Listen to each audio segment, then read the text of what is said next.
Om, gawat. Profesor aja bisa kena tipu. Santai dulu. Kursinya nggak lari. Kalau profesor aja bisa ketipu, berarti kita semua bahaya dong. Memangnya orang pinter kebal ditipu? Kupikir makin pintar, makin susah dibohongi. Faktanya, banyak orang berpendidikan tinggi juga pernah menjadi korban penipuan. Bang, loh?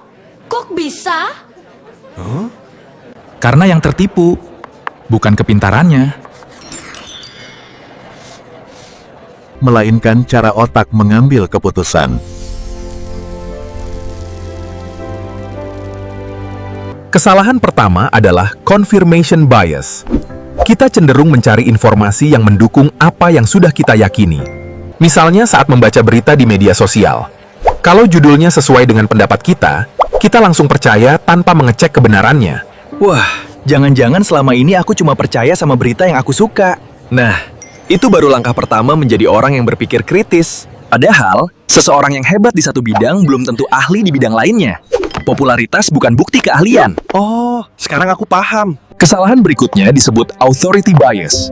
Kita cenderung lebih mudah percaya hanya karena yang berbicara terlihat berwibawa atau punya jabatan. Kadang kita percaya bukan karena buktinya kuat, tapi karena yang berbicara terlihat sangat meyakinkan.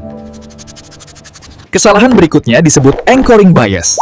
Otak kita sering terpaku pada informasi pertama yang kita lihat, meskipun belum tentu itu yang paling benar. Misalnya saat melihat tulisan, harga awal 500.000, sekarang hanya 199.000. Angka pertama langsung menjadi patokan di kepala kita, padahal kita belum tahu apakah harga itu benar-benar murah. Kesalahan berikutnya disebut availability heuristic. Otak kita sering menganggap sesuatu lebih mungkin terjadi hanya karena contoh itu masih segar di ingatan. Misalnya setelah sering melihat berita tentang pesawat, kita bisa merasa naik pesawat jauh lebih berbahaya. Padahal, ingatan yang kuat belum tentu menggambarkan risiko sebenarnya. Kesalahan berikutnya disebut overconfidence bias. Semakin yakin kita terhadap pendapat sendiri, semakin besar kemungkinan kita mengabaikan kesalahan. Contohnya, seseorang langsung yakin jawabannya benar tanpa memeriksa lagi.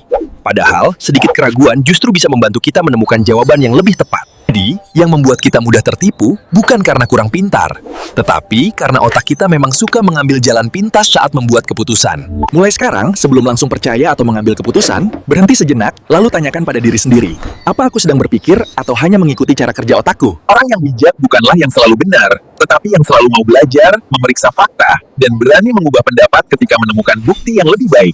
Kalau kamu suka belajar hal-hal menarik seperti ini, jangan lupa follow, like, dan bagikan video ini ke teman-temanmu. Sampai jumpa di obrolan logis berikutnya.